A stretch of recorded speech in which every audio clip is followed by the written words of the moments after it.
자, 안녕하세요. 안녕하세요. 네. 오십시오. 네. 저는 여태까지 이제 강의를 하면서 이렇게 판서 준비라고 할까? 뭐죠? 그 PDF 문서로 정리를 하면은 그래도 적어도 1시간 전에 와가지고 후다닥 하는 준비를 하는데 오늘은 1분 전에 이제 목차를 구상을 했어요. 어디서부터 시작해야 되지? 그러니까 이제 통상 제목을 정하는 거는 주로 이렇게 우리 곽 실장이 합니다. 이번 제목은 되게 자극적이었다면서요? 어? 그래서 누구지? 수영 씨? 이번 제목은 되게 자극적이어가지고 오고 싶었다면서. 다음번 제목은 더 땡기게 만들어 드리야 되겠어요. 네. 일단은 다음 달부터는 킹세나 자체를 2번 합니다. 2번 언제 할까요? 응? 네, 1, 3주 합니다. 1, 3주. 그러니까 원래는 이제 그 킹세나 같은 거를 토요일 날 언제 했냐면 매주 했었어요. 처음에 협회를 열었을 때는 매주 했었어요. 매주 토요일은 여러분들이 이제 경매 공부를 하는 날이다라고 인식시키기 위해서 늘 그랬고, 그러다가 이제 좀 안 그렇게 되다가 이번에 이제 그 매월 첫 번째, 세 번째 주를 하게 될 거고, 첫 번째 주는 이제 저가 아닌, 요즘 방송에서 많이 보셨죠? 노용찬하고 유일용이가 둘이가 할 겁니다. 그러니까 둘이는 이미 이제 경매 투자 경험이 있고, 경매 공부를, 조금 많이 한 사례고, 여러분들이 이제 밖에서 소금쟁이 활동도 하고, PT나 스파레주를 하셔도, 실제로 이제 본사 와서 일주일만 시달리다 보면은, 여기가 굉장히 어려운 거라는 걸 알게 됩니다. 그러니까 여러분들한테 제가 설명해 드렸던 훈련의 강도, 검색은 이렇게 하셔야 되고, 뭐라고 해야 합니까? 잠을 자지 말고 검색하라 그러고, 시세 조사할 때는 어떤 말이 이렇게, 상대와의 어떤 그 영화 같은 데 보면은 상대랑 이렇게 어떤 전선을 딱 연결하면은 감정이 동화되면서 그 사람의 노하우가 나한테 빨려 들어오는 그런 영화 보셨나요? 그 아바타에서도 보면은 그 주인공이 그 뭐죠? 새를 잡아가지고 자기한테 있는 그걸 갖다 새 코드에 딱 꼽잖아. 그러면서 그 새가 자기한테 길들여지는 거 보셨죠? 그런 것처럼 경매라는 거를 이제 시세 조사를 여러분들이 하시다 보면은 이렇게 서로 이제 눈을 마주치고 제스처를 같이 하고 몇 마디를 딱 던지면 그 사람의 가지고 있고 있는 생각하고 경험들이 이렇게 빨려서 들어오는 단계가 있어요. 이렇게 싹 빨려서 들어옵니다. 그런 경험 해보신 분 있으신가요? 없죠? 그런 경험까지 올라가려면 어떤 훈련이 필요한가? 이거에 대해서 잔소리를 엄청 하거든요, 하루 종일. 그러니까 밖에서 내가 좀 잘 나갔다고 해도 여기 들어오면은 바로 하수가 돼버리는 것을 느끼게 됩니다. 아침, 저녁으로 시달리거든요. 자, 여기까지 여담이고. 그래서 오늘 그 주제 선정은 앞으로는, 그러니까 하던 얘기를 마저 하자면, 4월 첫 번째 주 토요일도 오시는 거예요. 그때부터는 조금 더 기초적인 정보들을 조금 더 실무자들이 강의하는 걸 좀 다르게 느끼실 거예요. 물론 그 강의를 올리기 전에 제가 컨트롤을 좀 할 거예요. 이 주제를 하라, 저 주제를 하라. 이렇게. 자, 오늘 주제는 뭐죠? 주제 모르고 막 하신 거예요? 200만 원 투자 어쩌고저쩌고잖아요. 네. 그래서 내가 좀 전에도 야, 뭐라고 한 거야? 그러니까 200만 원 투자로 뭐 400%인가 뭔 프로 그래서 사실은 저도 처음에 협회를 열거나 강의할 때는 얼마 투자해서 얼마를 번 얘기를 많이 해줬어요. 그럴 때 그런 얘기를 하면은 사람들을 꼬시기가 그렇게 좋습니다. 되게 설득이 되나 봐. 그러니까 아니 남이 그렇게 벌든 말든 여러분하고 뭔 관계가 있나요? 그죠? 여러분들하고 관계 있는 것은 남이 성공한 사례인가요? 뭐예요? 내가 돈 버는 게 중요한 것인데 이상하게 사람들은 자기가 실력 쌓는 것보다는 남의 얘기 들으러 다니더만. 저는 그래서 그래서 이런 방향으로 강의를 하면 안 되겠다라는 생각들을 늘 했었어요. 왜냐면 그 옛날 옛적 얘기 듣듯이 손자가 할아버지한테 얘기해 달라고 하는 그런 무용담 같은 거를 수집하러 다닙니다. 이 경매 바닥에서. 그거를 갖다가 이제 그 옛날 그 말의 경전에서는 어떤 게 있냐면, 남의 외양간에 소를 샌다. 이런 얘기가 있습니다.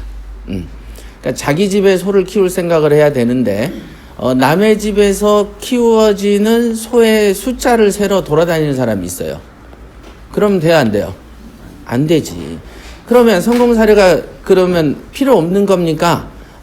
들으면은, 나라면 저 상황에서 이랬을 건데, 이 사람은 이렇게 행동을 하네? 그러면 어떤 원리로 저렇게 행동을 할까? 그러면 나도 이렇게 유사한 상황이 된다면, 저런 사람처럼 생각하고 행동해야지? 라는 걸 배우는 시간이어야 된다는 거죠. 아시겠어요? 네, 그러니까 보는 관점이 달라져야 이 강의를 하면, 하고 하는 것이지. 그냥 뭐, 입에 가지고 어쩌고저쩌고. 그거 백날 주스러 다녀봤자 본인한테는 이론도 도움이 안 된다는 거죠. 아시겠습니까? 네.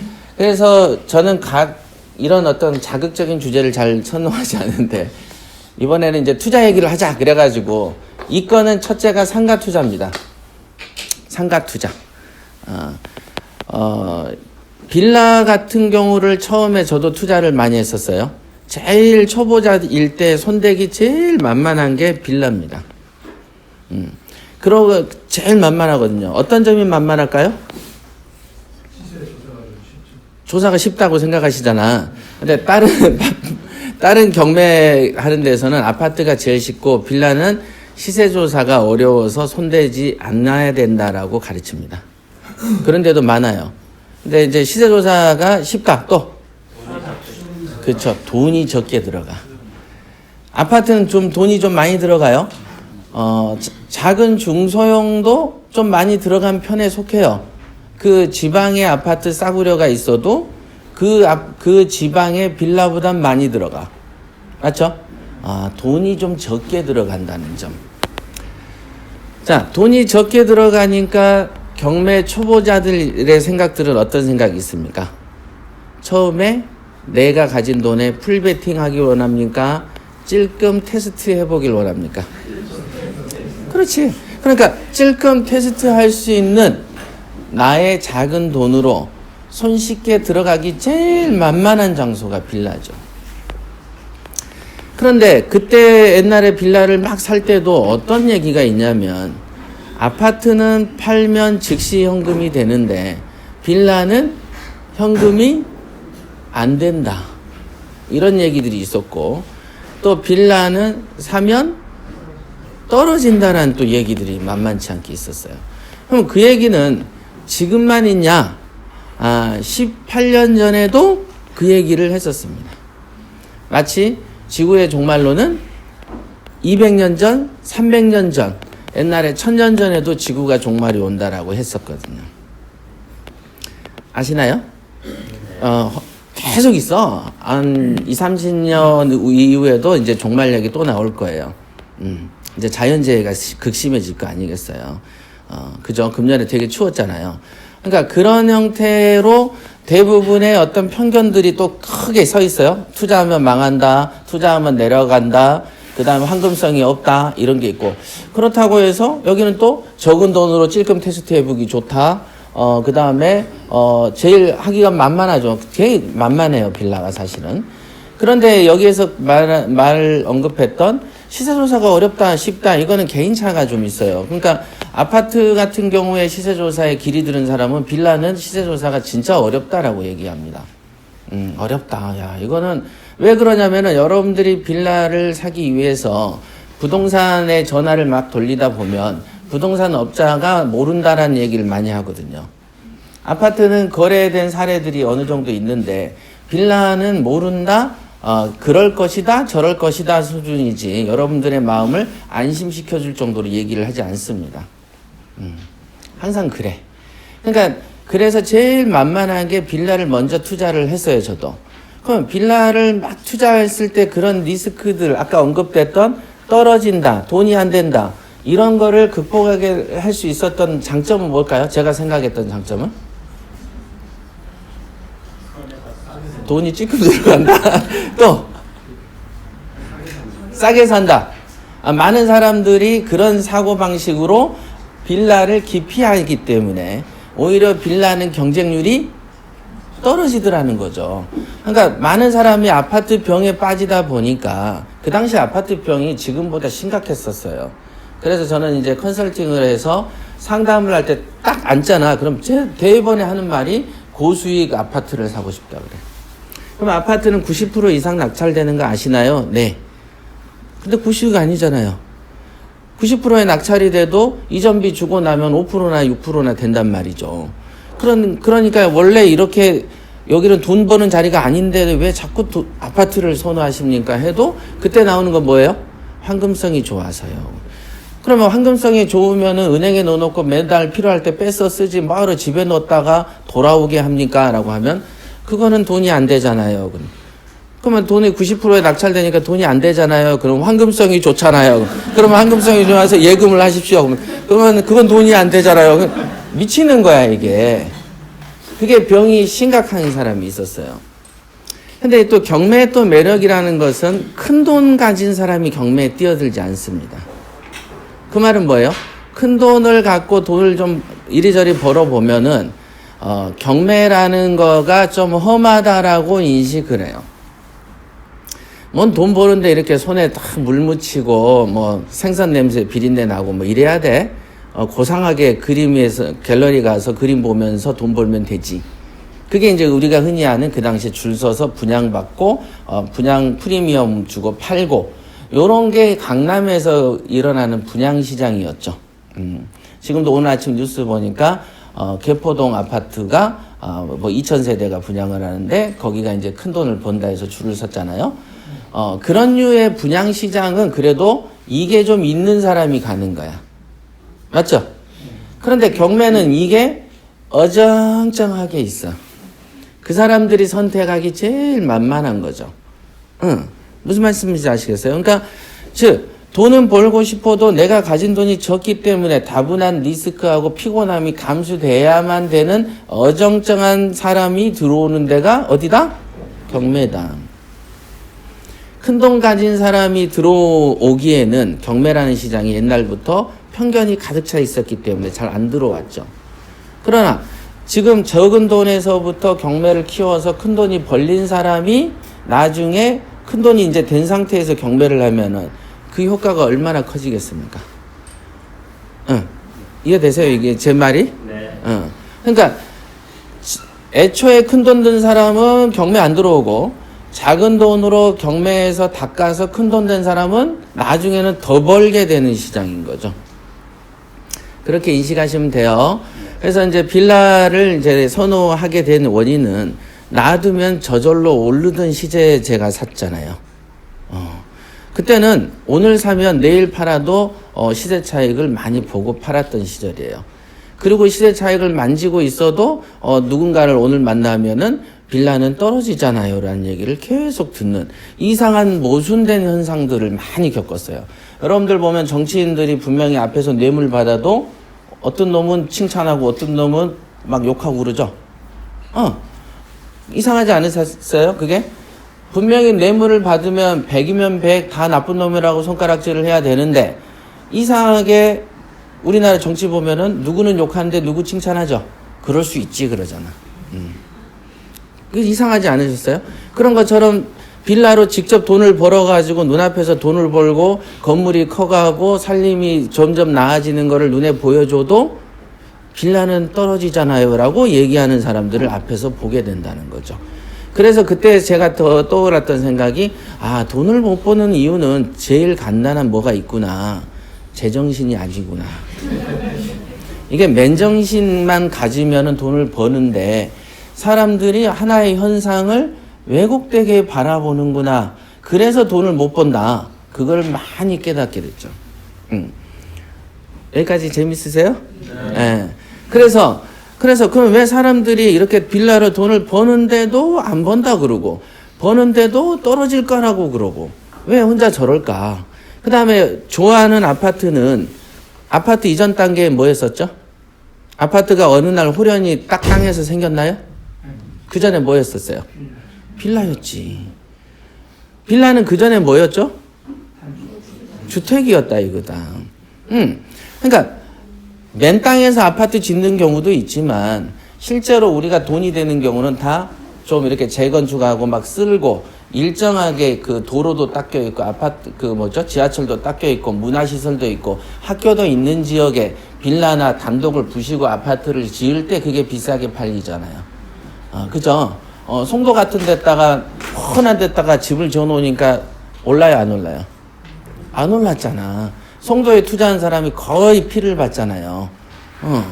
자, 일반적으로 뭔가 취락지구가 형성된 데에서 아파트가 생기면 돈을 벌죠. 그리고 그 아파트는 전 단계가 빌라고 전 단계가 단독인데 왜 전 단계의 물건을 싫어할까? 낮은 데서 사면 되죠.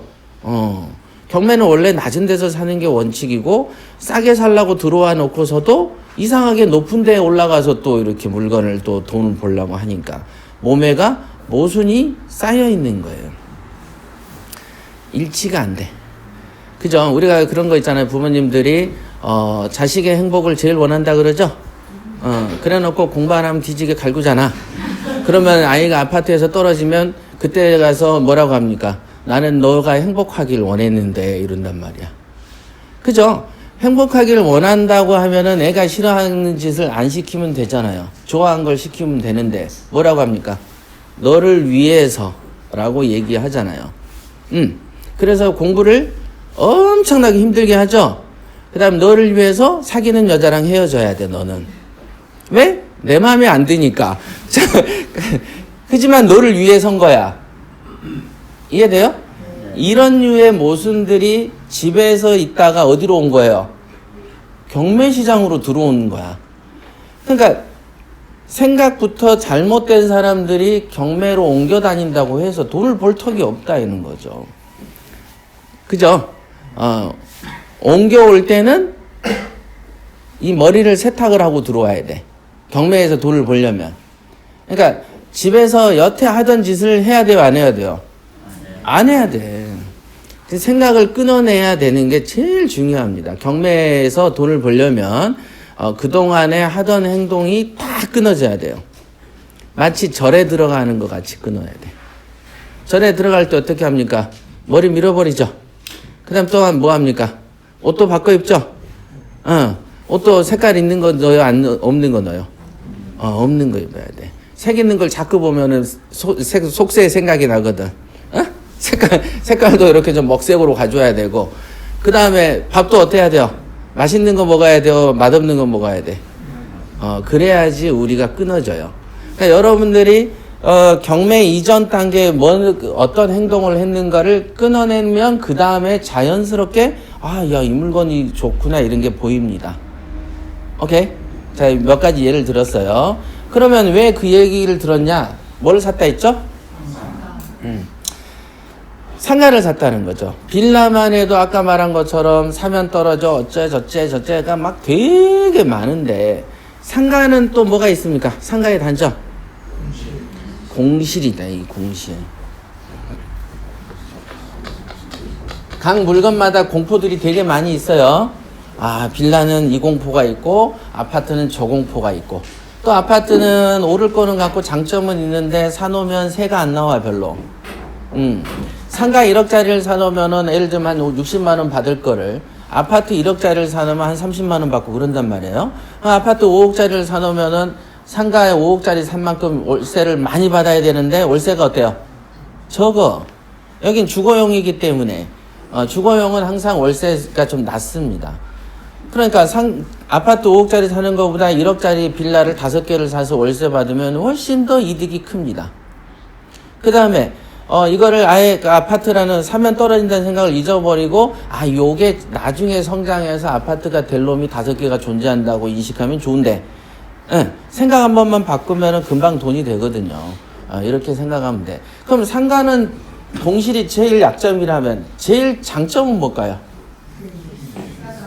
월세 수익이 좀 높다는 거죠. 빌라보다 좀 높습니다.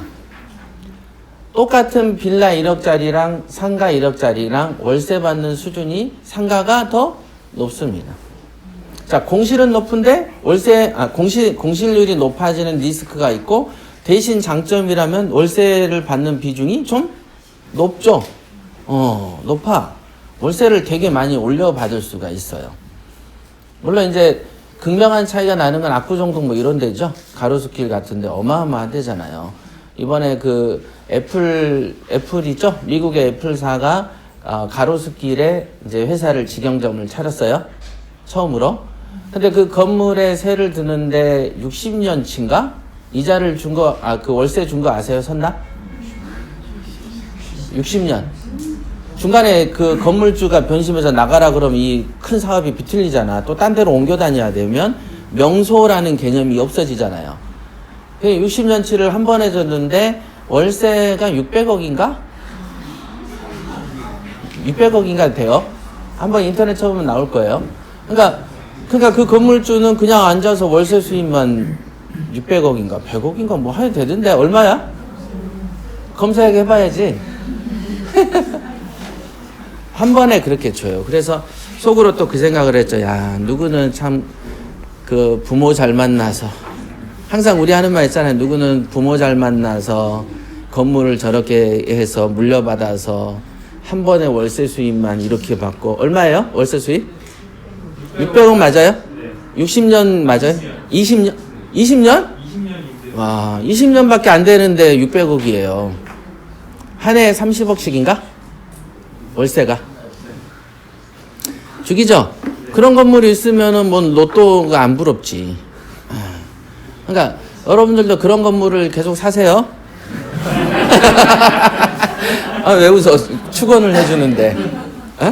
자, 그렇습니다. 그러니까 자, 그렇게 세가 잘 나오는 거는 빌라가 아무리 좋은 데 있고 상가가 아무리 그 아파트가 좋은 데 있어도 월세를 그렇게 많이 못 받거든요. 물론 이제 월세를 좀 세게 받는 거가 예를 들면 제가 옛날에 낙찰시켜준 설해마을 같은 경우도 보면 80평형, 100평형 고급 빌라 있죠. 그런 데 같은 경우에는 이제 외국인들이 들어옵니다. 이태원 한남동이라든가 그런 데는 외국인한테 렌탈을 해주죠. 외국 대사, 주재원 뭐 이런 애 있죠. 그런 사람들 같은 경우에 월세가 보증금을 안 받아요. 월세를 1년치를 한 번에 받거나 이렇게 합니다. 그래서 월세가 그때 800만 원, 900만 원 했어요. 그러면 1년이면 얼마입니까? 응? 800에 10달이면 얼마예요? 8천. 그러니까 한 1억 가까이를 받는 거예요. 한 번에 2년치 받아서 2억을 딱 챙기고 이러더라고. 그러니까 그런데 그 건물이 한 18억, 16억 막 이 사이였는데도 그랬거든요. 그러면은 일반적인 그런 뭐 강남에서 16억, 17억 가는 30평짜리로는 800만 원 누가 낼 것 같으세요? 안 내지. 안 내. 주재원들은 이제 넓은 고급 빌라 한 100평형, 실평수 한 7, 80평 되는 거를 들어가려고 합니다. 30평짜리 안 들어가려고 그러지. 그 무슨 말씀인지 아시겠죠? 그러니까 이게 그 각자의 성격에 따라서 월세를 더 받기도 하고 덜 받기도 하는 거예요. 단지 시세는 같아도. 되게 중요한 거예요, 이게. 그거는 상가로 들어가도 상가에 1층이 있고 상가에 위층이 있잖아요. 1층이 비싸요? 위에 한 4, 5층이 비싸요? 비싼데 그러면은 비싼 만큼의 월세가 상가의 상층부보다 더블되고 그럴 것 같으세요? 안 그래. 더 낮아요. 상가의 1층 수익률이 보통 4% 안쪽이다라고 보시면 됩니다. 그러니까 여러분들이 5억의 상가 1층을 낙찰받으면 4%면 얼마입니까? 1년에 5, 4, 20. 그러면 20억이겠어? 2억이겠어요? 2천만 원이겠지. 그죠? 요 정도 수익률을 통상 봅니다. 그래도 분양이 잘 되는 이유는 이제 대부분 60대에 이제 퇴직해서 손에 한 2, 3억 들고 있는데, 딱히 돈 벌 방법은 없고 기술도 없을 때 여러분들을 위해서 신문 일면에 때리잖아요. 월 8% 수익률 확정. 무슨 상가 분양. 그러면 딱 융자를 껴가지고 3억을 올인을 딱 하고, 그 다음에 경매 나오는 이런 패턴들이 진짜요. 이 패턴들이 정말로 수십 년 동안 있어 왔지만 경매와 부동산에 담을 쌓는 사람들이 그냥 저절로 나이가 60이 되면 꼭 이 길로 갑니다. 필수 코스야. 필수 코스예요. 그래서 이상하게 막 자꾸 이 주제가 왔다 갔다 하는데 상가는 하여간 공실이 최악이다. 이게 공실이 두렵다. 그러나 상가는 대신 장점이 뭐가 나온다? 월세가 높다. 요게 이제 또 충돌이야. 아까처럼 빌라는 야 사면 떨어져. 황금성이 떨어져. 대신 싸게 사고 돈 없는 사람이 테스트하기도 좋고 경매 입문자들이 제일 만만해. 요런 요 두 가지 갈래 중에서 선택의 순간이 온 것처럼 상가 같은 경우도 상가하면 공실이 제일 무서워. 사놓고 사람이 안 들어오면 어떡하지? 그 다음에 대신 상가는 월세를 좀 많이 받는데 또 하나의 상가의 장점 뭘까요? 장점 응? 대출도 좋고 또 수리비가 거의 안 들잖아. 그죠? 그렇죠. 장점들은 많이 나옵니다. 월세가 높다. 수리라고 하는 이 우리가 흔히 말하는 주거용에 들어가는 수리비만큼 안 들어가 버리죠. 거의 수리비는 좀 낮은 편에 속하죠. 물론 이제 뭐 한 100평짜리 샀는데 100평이 전부 다 룸살롱으로 가득 차 있으면 철거비만 2천만 원씩 들어. 그런 경우는 배제하고 철거비 2천만 원에 요런 그 상에 그 뭐지 이거 천장 작업하고 조명 달고 하면 그것도 돈 들어요. 예. 그런 한계는 좀 있지만 그렇게 해놓으면 또 월세 많이 받아 또 요런 어떤 상쇄작용이 있어요. 그 다음에 또 뭐 있어요? 수리비가 좀 적게 들고 월세가 덜 들고 또 상가의 장점.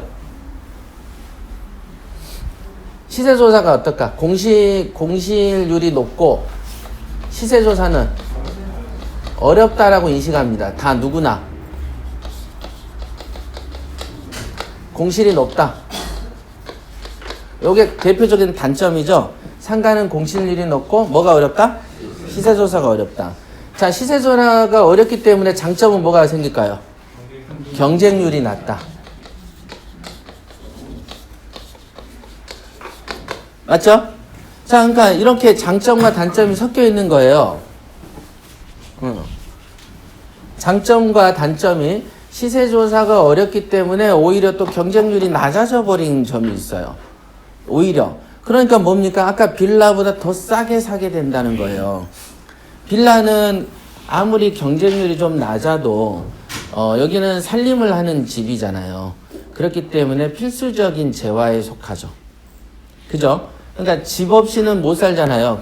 어찌됐든 빌라는 살림을 하기 위해서 기본적인 경쟁률이라는 게 존재하는데 상가라는 것은 뭐 안 사도 그만이잖아요. 여러분들 중에서 집에서 살지만 상가가 꼭 절실하지는 않잖아요.